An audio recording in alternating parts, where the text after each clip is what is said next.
سيدنا ومولانا محمدا عبده ورسوله أما بعد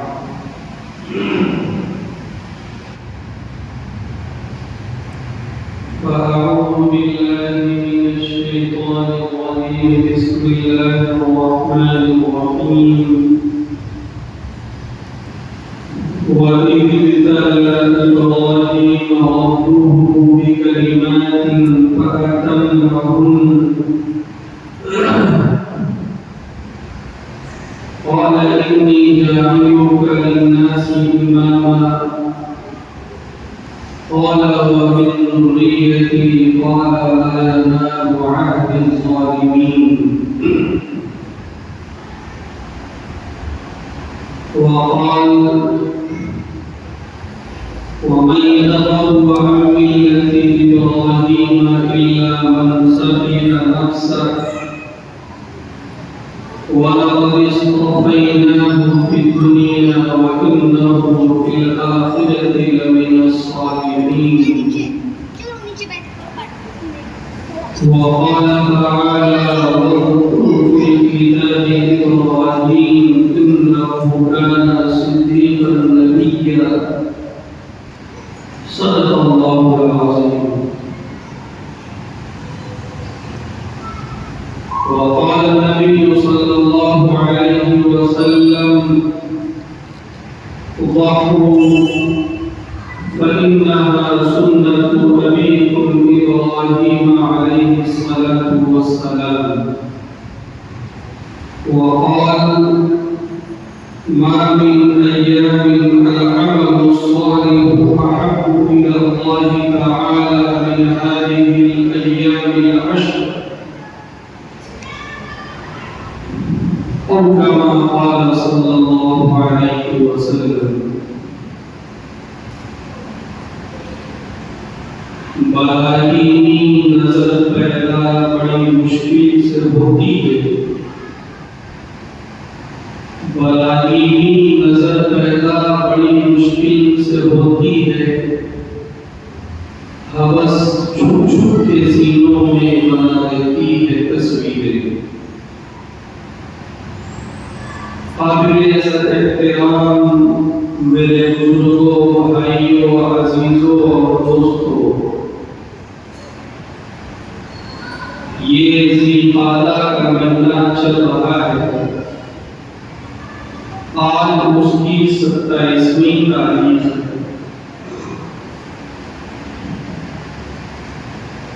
اس مہینے سے متعلق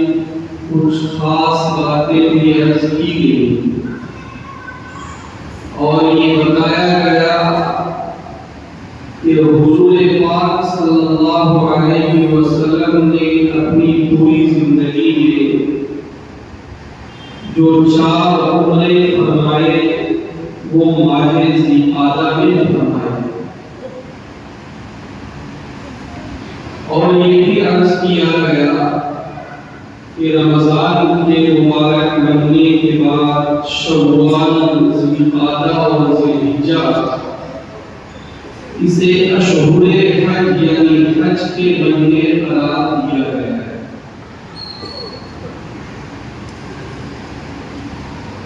آج 27 تاریخ ہے 2 یا 3 دن کے بعد یہ ماہ مکمل ہوگا اگر 2 دن کے بعد 29ویں کو چاند ہو جائے تو سوموار کو ذی الحجہ کی پہلی تاریخ ہوگی اور اگر یہ ماہ 30 کا ہو تو سوموار کے دن 30ویں تاریخ اور منگل کو ذی الحجہ کی پہلی تاریخ ہوگی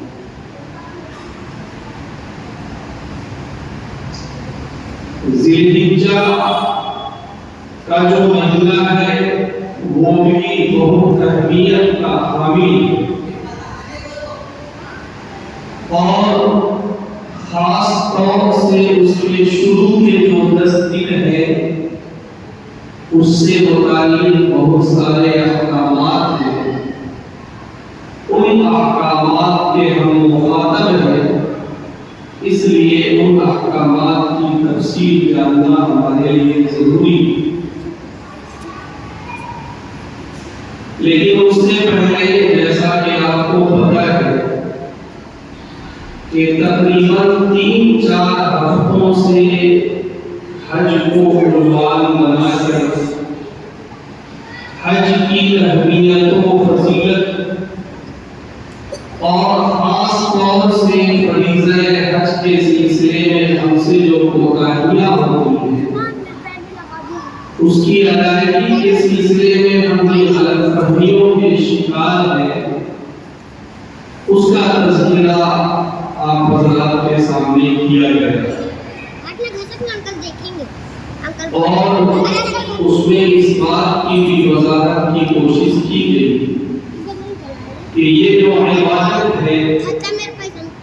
جس کے لیے اتنا اہتمام کرایا گیا کہ پوری دنیا سے مسلمانوں کو جو بھی صاحب استطاعت ہے ایک خاص جگہ میں جمع کیا گیا اور خاص دنوں میں انہیں خاص اعمال کا پابند بنایا جائے گا، تب کہیں جا کر ان کا فریضہ حج ادا ہوگا اور وہ حاجی کہلائیں گے۔ یہ جو ان مراحل سے گزارا گیا ہے، کیا مقصود ہے اس کے پیچھے، شریعت کے مقاصد کیا ہے، اس پر بھی کسی حد تک روشنی ڈالنے کی کوشش کی ہے۔ میرے بزرگوں علماء نے یہ بات لکھی ہے کہ فریضہ حج جو لوگ ادا کرتے ہیں ان سے اور جو لوگ فریضہ حج ادا نہیں کر رہے ہیں اپنے اپنے مقام میں ہیں، انہیں بھی چند اعمال کا جو پابند بنایا گیا، صاحب نصاب کے اوپر قربانی واجب قرار دی گئی، جو قربانی کرے اسے شروع کے 10 دن ناخن اور بال کاٹنے سے رکنے کو کہا گیا۔ یہ جو اعمال ہیں علماء نے فرمایا کہ ان اعمال کے ذریعے دراصل ابو الانبیاء حضرت ابراہیم علیہ السلام کے اعمال کی نقاری اور ان کی تشبیہ اختیار کرائی ہے۔ حضرت ابراہیم علیہ السلام کی زندگی کو اگر دیکھا جائے تو ان کی زندگی میں ایک مرحلہ آیا جب انہیں بہت بڑی آزمائش میں ڈالا گیا، اور جب اس امتحان کو پورا کرنے کے لیے حضرت ابراہیم علیہ السلام اپنے بیٹے کے ساتھ آگے بڑھ رہے تھے، شیطان نے چاہا کہ آپ کو اپنے مقصد سے پیچھے کر دے، لیکن حضرت ابراہیم علیہ السلام پر شیطان کا داؤ نہ چل سکا۔ انہوں نے شیطان کو کنکڑی مار کر اپنے سے دفع کیا، اور اس کے بعد اس جگہ تک پہنچے جہاں پہ حضرت اسماعیل علیہ السلام کو قربانی کرنی تھی، اور اس کے بعد کے جو واقعات ہیں وہ ہمارے سامنے ہیں۔ جو لوگ بھی حج کر رہے ہیں ان سے بھی اس بات کا مطالبہ ہے کہ جب جماعت کے پاس وہ جائیں تو نمی کریں، جب مقام مینا میں وہ 10ویں تاریخ میں ہو تو وہ قربانی کریں، جب کعبۃ اللہ کے سامنے وہ ہو تو اس کا طواف کریں، جب مقام ابراہیم کے پاس وہ ہو تو وہاں پہ روزانہ ادا کریں، صفا اور مروہ کی پہاڑی کے درمیان میں وہ چکر لگائیں۔ یہ اعمال کیا ہے؟ یہ اعمال دراصل حضرت ابراہیم اور ان کے گھرانے کے ذریعے سے جو اعمال کبھی سرزد ہوئے اس کی ناپاکی. اور ظاہر سی بات ہے کہ اللہ کے جو محبوب بندے ہوتے ہیں جب ان کی نقالی کی جاتی ہے، جب ان کی اداؤں کو دہرایا جاتا ہے تو اللہ کو وہ ادا بہت پسند آتا ہے. اور خاص طور سے اس وقت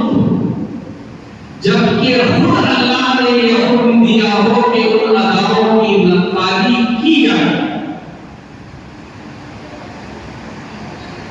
جب انسان طواف کر رہا ہوتا ہے، صفا مروا کے درمیان میں سعی کر رہا ہوتا ہے،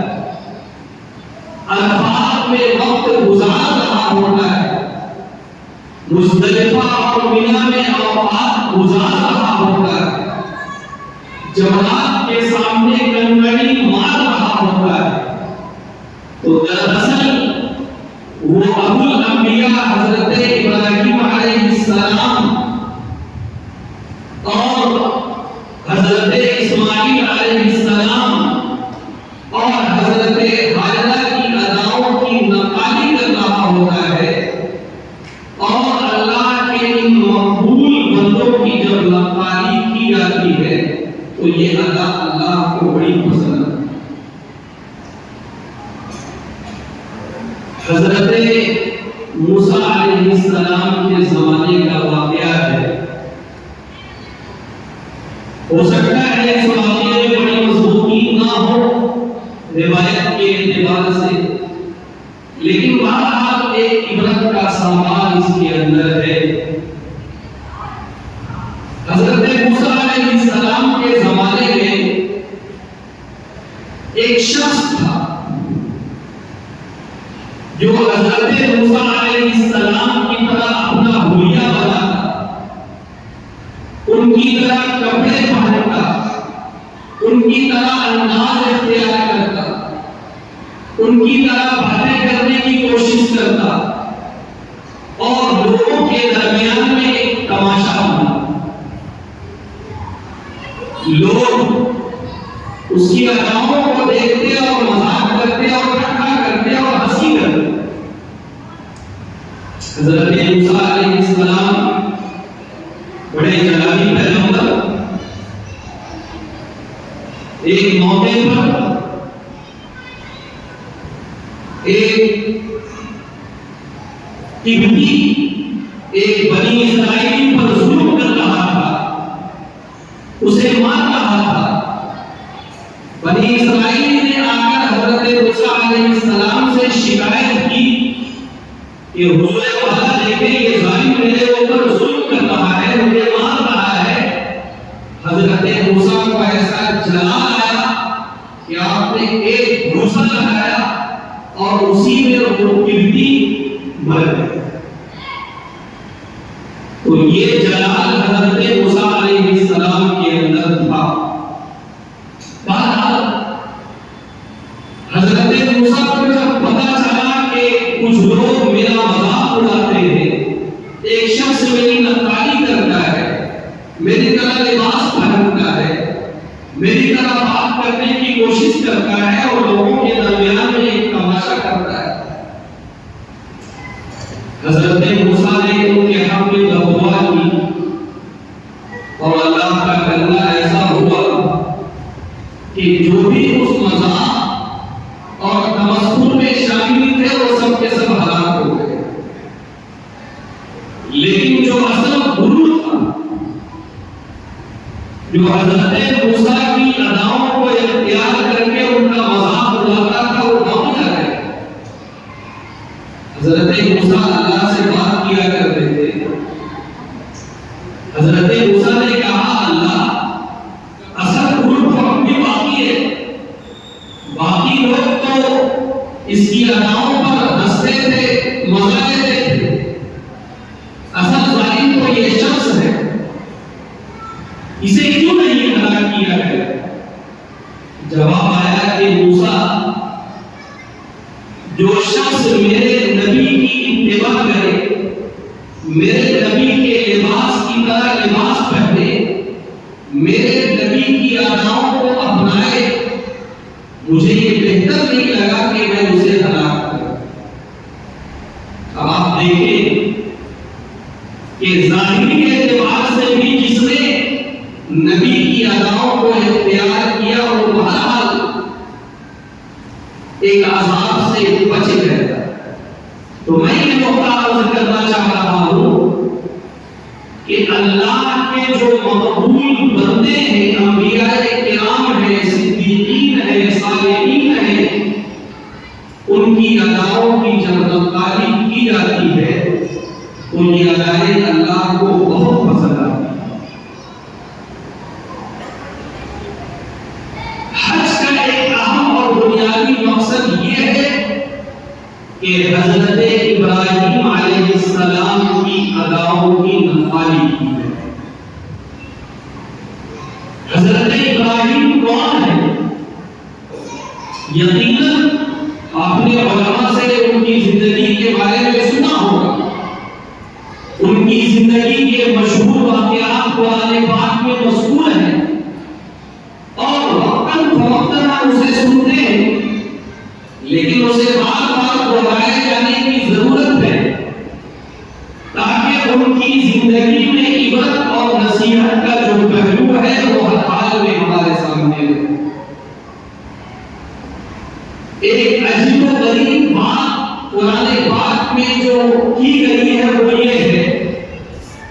کہ جس طرح اللہ کے رسول صلی اللہ علیہ وسلم کی زندگی کے بارے میں کہا گیا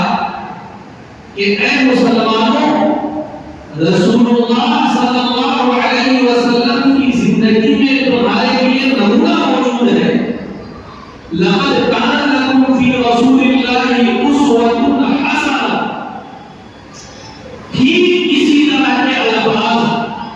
حضرت ابراہیم علیہ السلام اور ان کے گھرانے کے بارے میں کہا گیا۔ قرآن پاک کے 28ویں پارے میں جو سورہ ممتحنہ ہے اس کی یہ آیت ہے کہ قد كانت لكم أسوة حسنة في إبراهيم والذين معه۔ کہ اے مسلمانوں، تم لوگوں کے لیے حضرت ابراہیم اور جو لوگ ان کے ساتھ تھے ان کی زندگی میں ایک خوبصورت اسوہ اور نمونہ موجود ہے۔ تو گویا کہ حضرت ابراہیم علیہ السلام کی زندگی کو خاص طور سے ذکر کر کے اور ہمیں یہ بتایا گیا کہ ان کی زندگی ہمارے لیے نمونہ ہے۔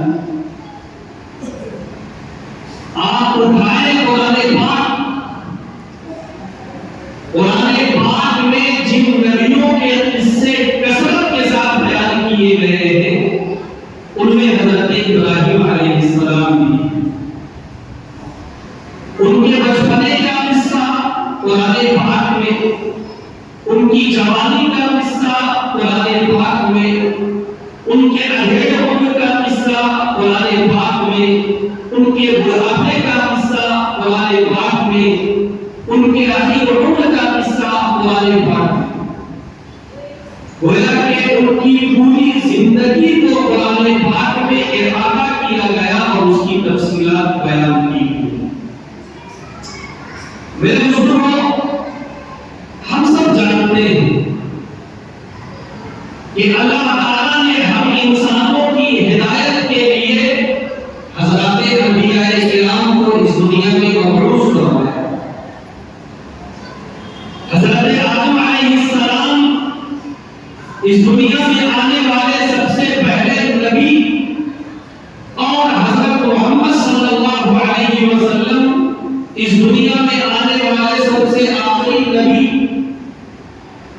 ان کے درمیان میں 1 لاکھ سے زائد انبیاء کرام کی جو جماعت ہے ان کو ہمارے لیے نمونہ بنایا اور مختلف اوقات میں مختلف آبادیوں کے درمیان میں ان کو بھیجا گیا تاکہ لوگوں کے سامنے حق اور باطل، نور اور اور ظلمت، تاریکی اور روشنی اچھی طرح واضح ہو جائے۔ کبھی حضرت آدم کو بھیجا گیا، کبھی حضرت نوح کو بھیجا گیا، کبھی حضرت ابراہیم کو بھیجا گیا، کبھی حضرت اسحاق کو بھیجا گیا، کبھی حضرت اسماعیل کو بھیجا گیا، کبھی حضرت یوسف کو بھیجا گیا، کبھی حضرت یعقوب کو بھیجا گیا، کبھی حضرت موسیٰ کو، کبھی حضرت عیسیٰ کو، اور سب سے اخیر میں ہمارے اور آپ کے آقا جناب محمد رسول اللہ صلی اللہ علیہ وسلم کو اس دنیا میں مبعوث کیا گیا۔ حضرت ابراہیم علیہ السلام جس وقت اس دنیا میں مبعوث کیے جا رہے ہیں، اس وقت دنیا کے جو حالات ہیں وہ بھی ہمارے سامنے ہونے چاہیے۔ اس وقت کا جو موجودہ عراق ہے، ملک جس کو اس زمانے میں بابل کہا جاتا ہے، اس سرزمین میں حضرت ابراہیم علیہ السلام کی بعثت ہوتی ہے، انہیں پیدا کیا جاتا ہے۔ اور یہ بات یاد رکھیں کہ حضرت ابراہیم علیہ السلام جس زمانے میں اس دنیا میں تشریف لا رہے ہیں، پوری دنیا کفر اور شرک اور بت پرستی سے بھری ہوئی۔ پوری دنیا میں ایک انسان بھی ایسا نہیں ہے جو معبود حقیقی کو ماننے والا ہو۔ پوری دنیا کے لوگ معبود حقیقی کو چھوڑ کر کوئی سورج کی پرستش کر رہا ہے، کوئی چاند کی پرستش کر رہا ہے، کوئی دیگر سیاروں کی پرستش کر رہا ہے، کوئی زمین اور پہاڑوں کی پرستش کر رہا ہے۔ پوری دنیا میں کفر، شرک اور بت پرستی کا ماحول ہے۔ اور اس زمانے کا جو بادشاہ ہے، وہ بادشاہ بھی کفر اور شرک کا داعی، بلکہ اس زمانے میں اس بادشاہ نے اپنے تعلق سے یہ اعلان کروایا کہ جس طرح تم سورج، چاند اور دیگر ستاروں کو خدا مانتے ہو، مجھے بھی خدا مانو۔ تو وہ بادشاہ نہ کہ کفر، شرک اور بت پرستی کا داعی، بلکہ خود اپنے تعلق سے یہ دعویٰ رکھنے والا کہ میں خدا ہوں، میری عبادت کی جائے۔ وہ بادشاہ بڑا مشہور بادشاہ، دنیا جسے نمرود کے نام سے جانتی ہے۔ اور یہاں پر ایک بات ہمارے ذہن میں رہنا چاہیے کہ اس دنیا میں 4 ایسے بادشاہ گزرے ہیں جنہوں نے پوری دنیا پر حکمرانی کی۔ جی، آج معمولی طاقتوں کو ہم بہت بڑا سمجھتے ہیں، حالانکہ ان کا معاملہ یہ ہوتا ہے کہ ان کی حکومت کسی ایک بڑے ملک میں ہے، ہاں ان کا اثر 2-4 ملکوں میں، ان کی چاہت کے حساب سے کام ہوتا ہے، لیکن براہ راست ان کی حکومت نہیں ہوتی۔ آج کے زمانے میں جو بھی سپر پاور ہے، امریکہ ہو کوئی اور ہو، ظاہر سی بات ہے کہ امریکہ کی حکومت امریکہ میں ہے۔ ہاں، یہ الگ بات ہے کہ دنیا کے بہت سارے ممالک اس کے زیر اثر ہے، اس کے دباؤ میں ہے، اس کی بات مان کر چلتے ہیں، یہ ایک الگ مسئلہ ہے، لیکن ڈائریکٹ اس کی حکومت نہیں۔ یہ لوگ دنیا کے بہت محدود حصے میں حکومت کرنے والے ہیں۔ دنیا میں ایسے بادشاہ بھی گزرے ہیں جنہوں نے پوری دنیا پر حکومت کی، ان میں 2 کافر ہوئے اور 2 مسلمان۔ دو بادشاہ ہیں جنہوں نے پوری دنیا پر حکومت کی، اس میں سے ایک نمرود ہے جن کے زمانے میں حضرت ابراہیم علیہ السلام پیدا ہوئے، اور دوسرے کا نام ہے بخت نصر۔ یہ سب باتیں ہمیں یاد رکھنی چاہیے۔ اور مسلمانوں میں سے، مسلمان بادشاہوں میں سے جن دو بادشاہوں نے پوری دنیا میں حکومت کی، ان میں سے ایک حضرت سلیمان علیہ السلام اور دوسرے ذوالقرنین۔ اللہ نے پوری دنیا کی حکومت انہیں عطا فرمائی۔ جی کبھی کبھی ہم یہ سمجھنے لگتے ہیں دیگر افکار کے اثرات سے کہ خدا خواستہ حکومت کرنا کوئی ناپاک عمل ہو، کوئی شرع ممنوع ہو، جس کے قریب جانا بھی جو ہے ناجائز اور حرام ہے، ایسا نہیں۔ اگر حکومت کرنا، حکومت کی ذمہ داری سنبھالنا، حکومت کا نظام چلانا، یہ اگر ناجائز اور ناپاک عمل ہوگا تو اللہ کا نبی یہ کام نہیں کرتا۔ حضرت سلیمان علیہ السلام نے پوری دنیا میں حکومت فرمائی، اور اللہ نے عجیب و غریب صلاحیتیں انہیں عطا فرمائی تھی۔ وہ پرندوں کی بولیوں کو سمجھتے تھے، پرندوں کے لینگویج کو وہ سمجھتے تھے، کیڑے مکوڑوں کے لینگویج کو وہ سمجھتے تھے۔ قرآن پاک کے 19ویں پارے میں جو سورہ نمل ہے، اس سورت کا نام نمل رکھا گیا۔ نمل عربی میں چونٹی کو کہتے ہیں۔ یہ چونٹی کا کیا قصہ ہے اسی سورت میں بیان کیا گیا۔ حضرت سلیمان کا لشکر آ رہا تھا، چونٹیوں کا پورا ایک جتھا تھا۔ اس کے سردار نے اپنی قوم کو مخاطب کرتے ہوئے کہا کہ اپنے اپنے دلوں میں گھس جاؤ، کہیں ایسا نہ ہو کہ سلیمان کا لشکر تمہیں باؤ ڈالے۔ حضرت سلیمان علیہ السلام نے اس کی بات کو سنا اور سمجھا، اور قرآن نے بڑے اہتمام سے چونٹی کے اس سردار کی بات کو ذکر کیا۔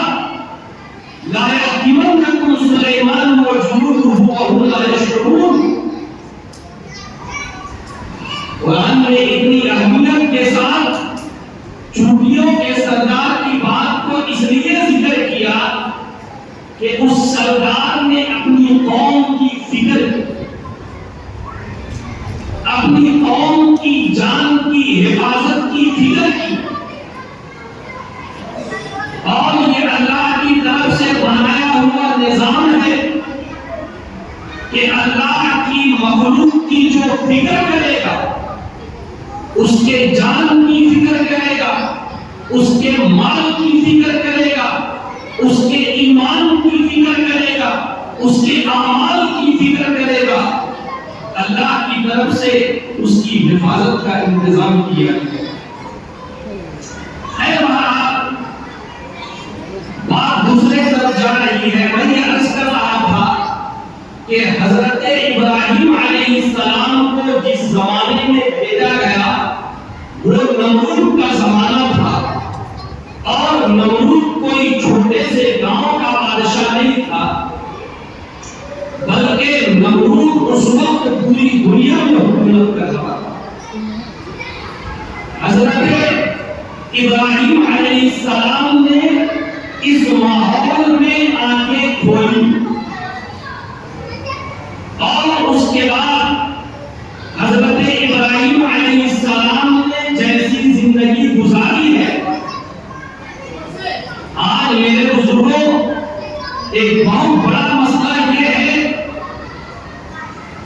کہ اگر کہیں تھوڑی سی آزمائش آتی ہے ہم پریشان ہوتے ہیں کہ ہمارا کیا ہوگا۔ حالانکہ مسئلہ یہ ہے کہ ہم پوری دنیا میں کروڑوں کی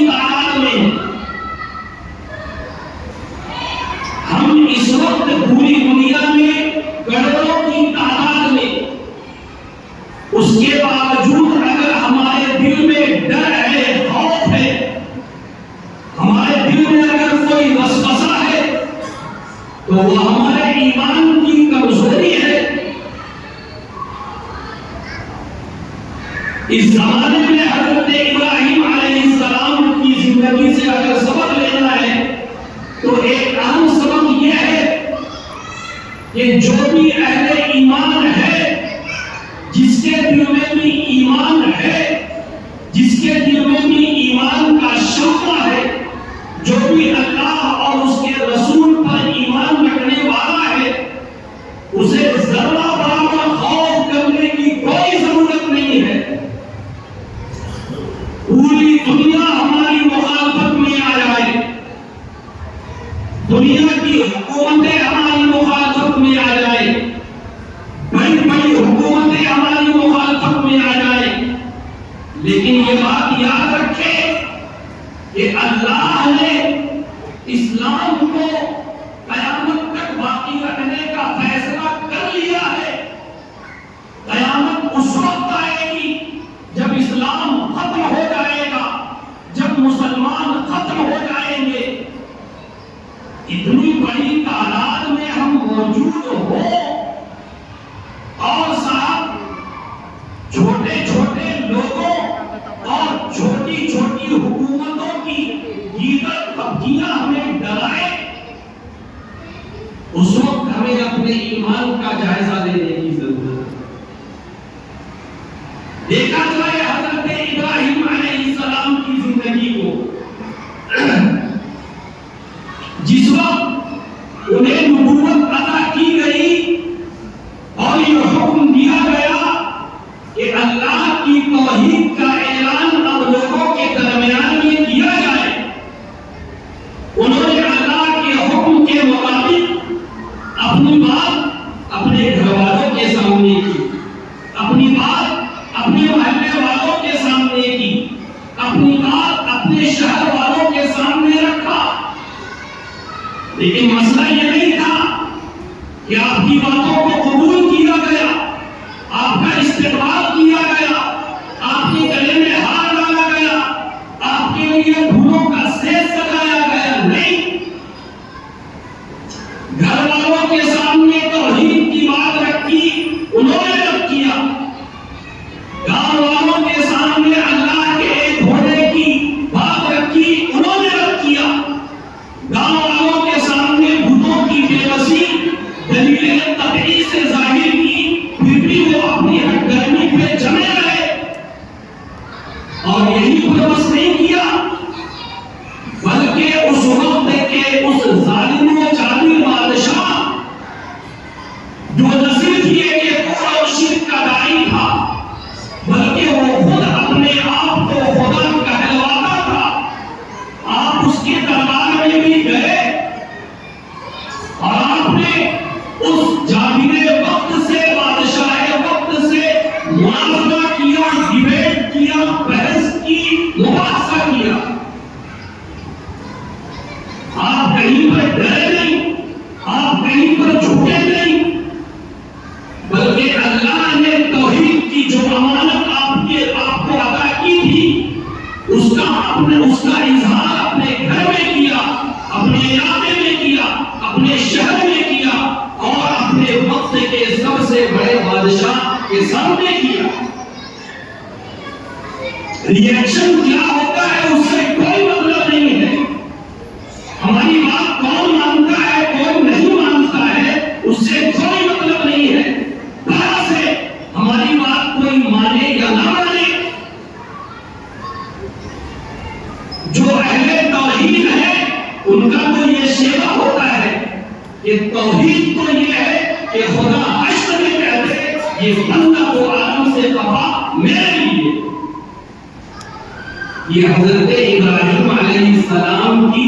زندگی کا اسوہ اور نمونہ ہے۔ میرے بزرگوں، آپ کی زندگی کے بہت سارے پہلو ہیں، سب سے اہم پہلو یہ ہے کہ حالات چاہے جیسے بھی رہے، حالات ہمارے موافق ہو یا ہمارے مخالف ہو، لوگ ہمارے موافق ہو یا مخالف ہو، حکومتیں ہمارے موافق ہو یا مخالف ہو، ایمان، دین اور توحید کی جو سوغات ہمیں ملی ہے اس پر جمنا ہے۔ ان الذین قالوا ربنا اللہ ثم استقاموا، اللہ نے ان ایمان والوں کی تعریف کی ہے جو یہ کہتے ہیں کہ ہمارا رب اللہ ہے اور اس کے بعد اس پر جمتے ہیں۔ جب وہ جمتے ہیں تو اللہ کی طرف سے مدد نازل ہوتی ہے۔ کوئی حکومت ہمارا کیا نقصان کرے گی، بہت زیادہ ہوگا ہماری جان لے گی، بہت زیادہ ہوگا ہم نے زندگی کو جو دولت کمایا ہے اسے لوٹے گی، بس تو ہمارا ایمان یہ ہے کہ حقیقی زندگی آخرت کی زندگی ہے، حقیقی حیات آخرت کی حیات ہے، حقیقی کامیابی آخرت کی کامیابی ہے۔ اور سورج کے نکلنے کے بعد اس کی روشنی پر جیسا ہمیں یقین ہوتا ہے، 100% اسی طرح ہمیں یقین ہے کہ آخرت کی کامیابی صرف اہل ایمان کے لیے۔ اس یقین اور اس ایمان کے ساتھ میرے بزرگوں ہمیں زندگی گزارنا ہے۔ میں نے خطبے کے شروع میں عرض کیا کہ آج ذی قعدہ کی 27ویں تاریخ ہے، 2 یا 3 دن کے بعد ذی الحجہ کا مہینہ شروع ہو جائے گا۔ یہ ذی الحجہ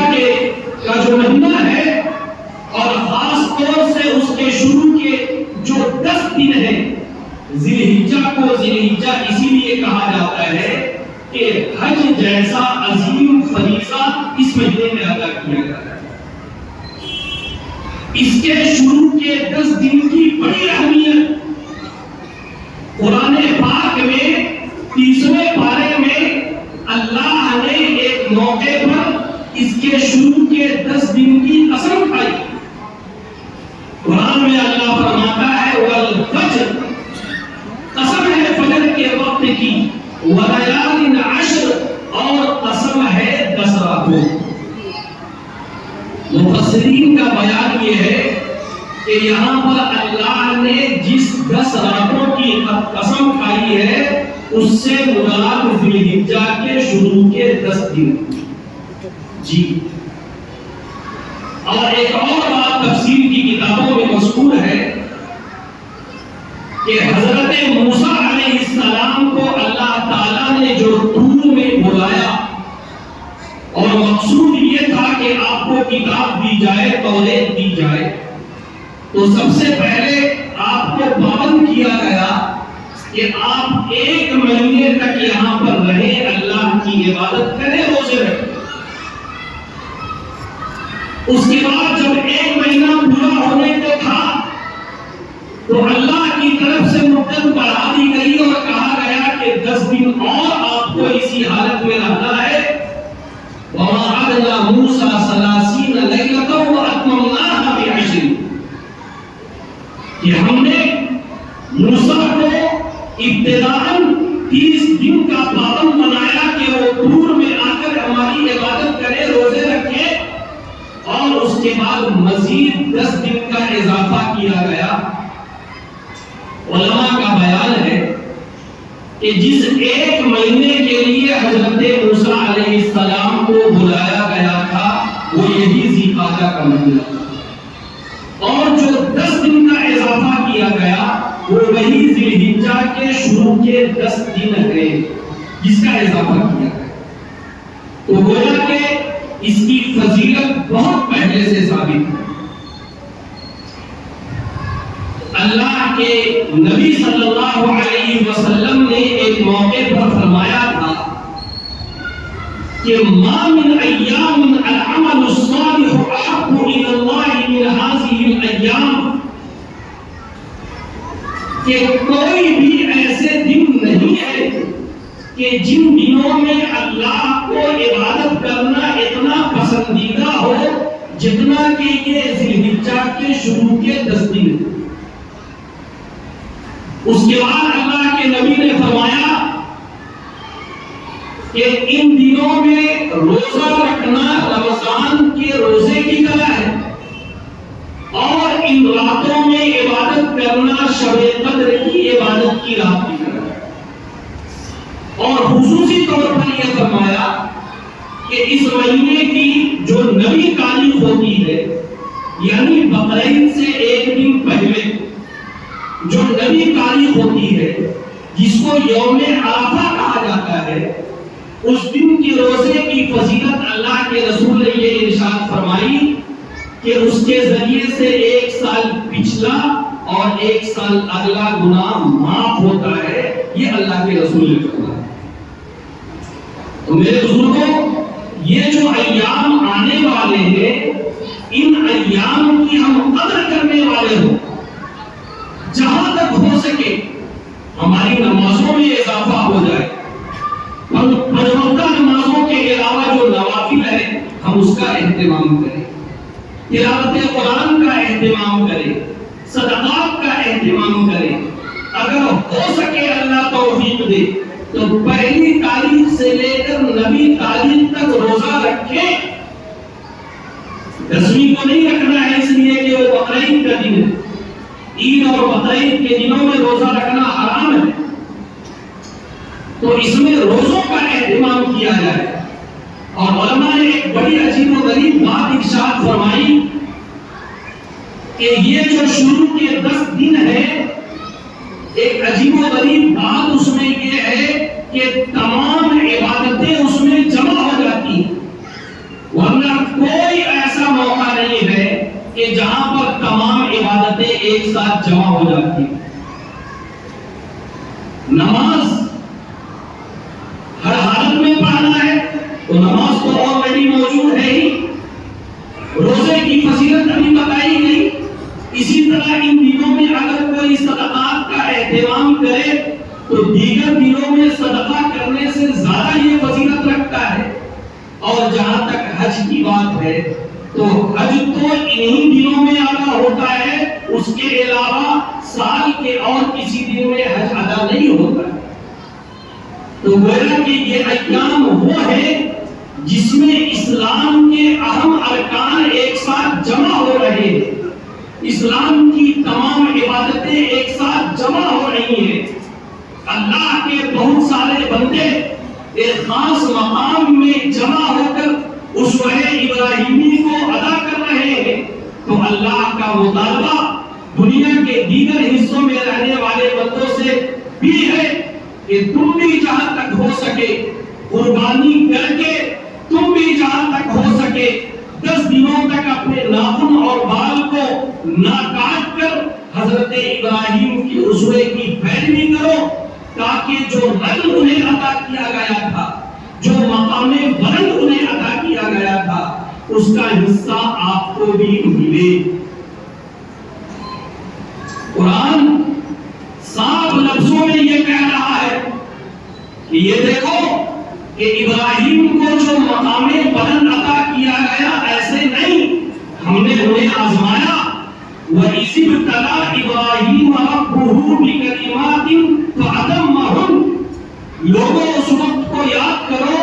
جب حضرت ابراہیم علیہ السلام کو کئی باتوں سے آزمایا گیا اور ہر آزمائش میں وہ کھرے اترے۔ اس کے بعد پھر ان کے تعلق سے یہ کہا گیا قَالَ إِنِّي جَاعِلُكَ لِلنَّاسِ إِمَامًا، کہ اب میں تمہیں قیامت تک کے لوگوں کے لیے امام بنا رہا ہوں۔ اور یہ فضیلت آپ کو دی گئی کہ آپ کے بعد جتنے بھی انبیاء کرام تشریف لائے وہ تمام کے تمام لوگ آپ کی نسل سے ہیں۔ اس بات میں ہمارے لیے اسوہ یہ ہے کہ اگر ہم چاہتے ہیں کہ اللہ کے نزدیک ہمارا بھی مقام بلند ہو، اللہ کے نزدیک ہمیں بھی تقرب حاصل ہو، آخرت کی سرخروئی ہمیں بھی حاصل ہو، تو ہمیں بھی اپنے ایمان پر جمنا ہوگا، ہمیں بھی اپنے اعمال پر جمنا ہوگا، ہمیں یہ دیکھنا ہوگا کہ اللہ کا کون سا حکم ہم سے مخاطب ہو رہا ہے، اللہ کا جو حکم ہم سے مخاطب ہو اس حکم پر عمل کرنا ہوگا، تب کہیں جا کر ہمیں دنیا کی بھی کامیابی ملے گی اور آخرت کی بھی سرخروئی انشاءاللہ ہمیں نصیب ہوگی۔ اللہ سے دعا کریں کہ اللہ ہمیں ان حقائق کو سمجھنے کی توفیق سے نوازے. سنت پڑھنے سے پہلے دو چار